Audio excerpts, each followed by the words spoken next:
Welcome into the PFF offices here in Cincinnati. We're just going to discuss a little Kirk Cousins stuff because everybody loves to discuss Kirk Cousins. Feels like every single week the narrative is this is the week where Kirk Cousins has to prove his worth, has to show why they paid him $84 million, but he's struggled in recent weeks. So what's the problem here? Let's start with you, Sam, because you've got some pretty strong takes on Cousins. What is going on with Kirk Cousins and the Vikings? I think Kirk Cousins has been pretty much what we expected, right? He hasn't deviated dramatically from the guy we've always seen, but he's now behind one of the worst offensive lines in the NFL. The Vikings' biggest problem was not their offensive coordinator. It's not Kirk Cousins. It's the fact they have been completely unable to identify offensive line talent, whether it's through the draft or in free agency, over the past several years. And until they fix that, it almost doesn't matter who's at quarterback. Now, Cousins isn't good enough to overcome a bad offensive line, but he will play a lot better once you remove that problem from in front of him. If you followed PFF and a lot of the work you've done, Eric, and really studied the stuff that matters about quarterback play, the stability of, say, under pressure numbers and clean pocket numbers, I remember tweeting out a few weeks ago, he was number 3 in passer rating through about 10 weeks, 91 under pressure. So on one hand, and I know, Zach, this is tough. You're a quarterback, so I don't know if it's tough to wrap your head around this, but to say he's playing really well under pressure, and then Eric comes in and says, well, you can't sustain that. You know, it's tough. But that's essentially what's happened in these last few weeks. He went from 91 passer rating to about 60, and that's a big part of the regression. What have you seen in the numbers, and how do you think of that as a quarterback who, says, hey, you got to play well under pressure when the heat's on in a game? Yeah, I think, against the Patriots, he only averaged, 4.6 yards in a clean pocket, right? So he struggled there in the sustainable aspect. And then on Monday night against Seattle, he didn't complete a pass when under pressure, right? So you saw both sort of things that are sustainable not being good for Cousins. And then you saw something where regression was, I think, clear when you looked at his under pressure stats throughout the season come back to earth against Seattle in just 7 attempts. So he was protected relatively well, but even in those, pressure, plays where he had performed so well, they kind of crashed down to earth on Monday night. What are your thoughts as far as how those numbers shake out? I think in terms when you look at his style, extending the play has never been something that's good for him. And then you just look at all of his under pressure dropbacks have been under pressure the most in the NFL. And you look at how many times he's scrambling outside the pocket, it's 15% of the time. He's been under pressure 210 snaps, and he's scrambled on 32 of them. Yeah. So it's like when you see that many times to hang in the pocket over and over under pressure and you're not escaping and trying to get out on the move, it's a tough way to play. Well, and their supporting cast is such a big deal, I think, with the under pressure stats too. Like when you can throw to 2 of the best receivers in the league, I think that whether or not you're under pressure doesn't really matter at some level. Right. And now with you, Diggs has been kind of injured over the last few weeks. You saw Thielen come up lame a few times. Like he just doesn't have that extra inch to throw into because those receivers are a step slower handling body injuries. With Cousins, and the thing we've always said, he's just a weird quarterback, and there are times where I feel like he's playing to make his stats look good, and then there's other times where I think he makes just some boneheaded decisions, and he does take a few chances here and there.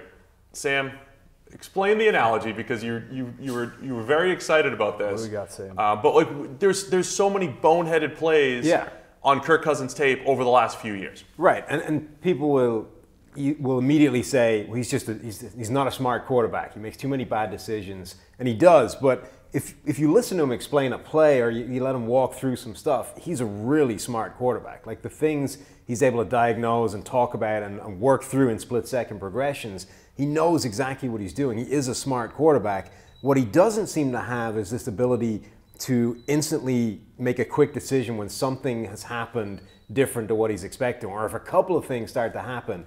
And I was talking to Zach about this yesterday, and I didn't have a great way of articulating it. I was kind of talking about soccer players that always seem to have time on the ball, even when things appear in front of them that they're not expecting. They're able to just turn around, deliver the ball to somebody else. They're never under pressure. Cousins is like the opposite of that, right? And when I was trying to work out exactly how to explain this to people, the analogy I came up with is he's like an old computer that's working with just not enough RAM, right? Not enough memory back there. Which means when you work, you're doing one thing, he'll knock one thing out of the park easily. He'll consistently execute, as many WordPress operations as you want it to do, as many Word documents, just fires through those. But suddenly if you open up 3 or 4 or 5 different programs and you ask it to do a bunch of things at the same time, the whole thing just seizes up and you get the blue screen of death And that's the equivalent of Cousins. Kirk Cousins is the blue screen of Yeah, death. it's the equivalent of Cousins throwing the backwards lateral throwaway, or turning around firing it to Which Latavius one? Murray. Exactly, right?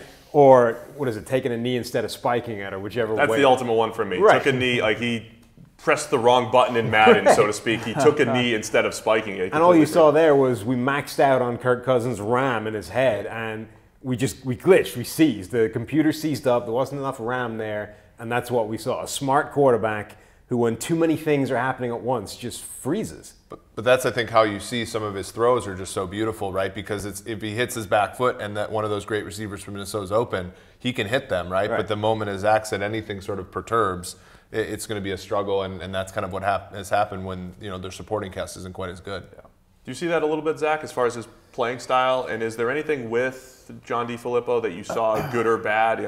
He's the scapegoat right now. Was there anything where he is to blame, maybe, in the play calling? Maybe a touch. They were so drop back pass heavy, and we've talked about it a bunch. That is a tough way to play if you're not a Tom Brady, a Drew Brees. Some of these guys that you could drop back and any concept doesn't matter. They're going to find the right guy to go to and throw it accurately. With Cousins, he needs a little more help off of play action like we saw in Washington. He needs some of these other things where you can't just expect. He can do a lot of things in terms of seeing the field, but that almost works to his detriment because he passes up reads sometimes that he could just get the ball out of his hand, but he's a pure progression passer, and he always thinks that next guy is probably going to have a little more space and a little more opportunity for a bigger play. So it works kind of for and against him. I think DeFilippo had his hand in there as far as just too many drop back pass concepts putting him in a bad spot. Put a lot of pressure on the quarterback to just execute, right, over and over and over again. So when we add the whole thing up, our preseason analysis on this is Kirk Cousins is a mid-tier NFL quarterback. Supply and demand says you got to pay a lot of money for that, right? So they did take a chance, but overall it was supposed to be an upgrade over Case Keenum. Yeah. I thought Case Keenum did play above his level last year, but I still think over time, this is still an upgrade over what they've had in recent years, right? Yeah, the coaching metrics for them have been such that Pat Shurmur was great last year, Don DeFilippo not so much.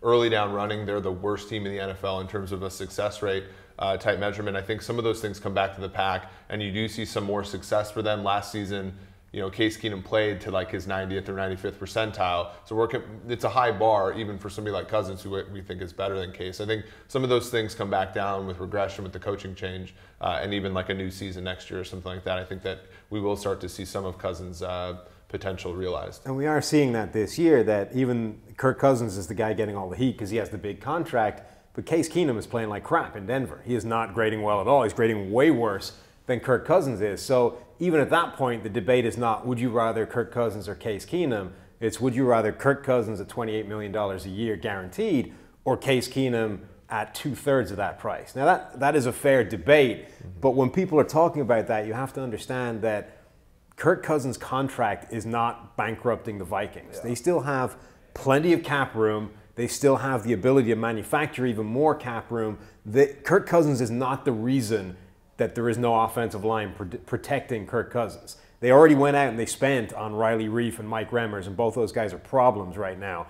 There is maybe one guy on that offensive line who has a future as a viable starter, and that's Brian O'Neill, and I don't even know if he is. I just haven't yet written him off. He's a rookie. We still don't know yet. We don't know for sure. He's at least got the chance. He hasn't yet been written off the way the other four guys are. The other four guys have no business being starters at the NFL level, and yet they're protecting Kirk Cousins. They've had the money to go out and spend on offensive line. They still have the money to do it. They just haven't shown that they're capable of identifying the correct players to do it. All right, let me add it all up. I think our preseason analysis was right on. Kirk Cousins, mid-tier quarterback. He's never graded above 10th in the PFF system. That was 2015, I believe. He's been between 10 and 20, and right now sitting at number 15 in our PFF grades. You can have success with him, but you have to understand all these other things around him pretty much need to be perfect.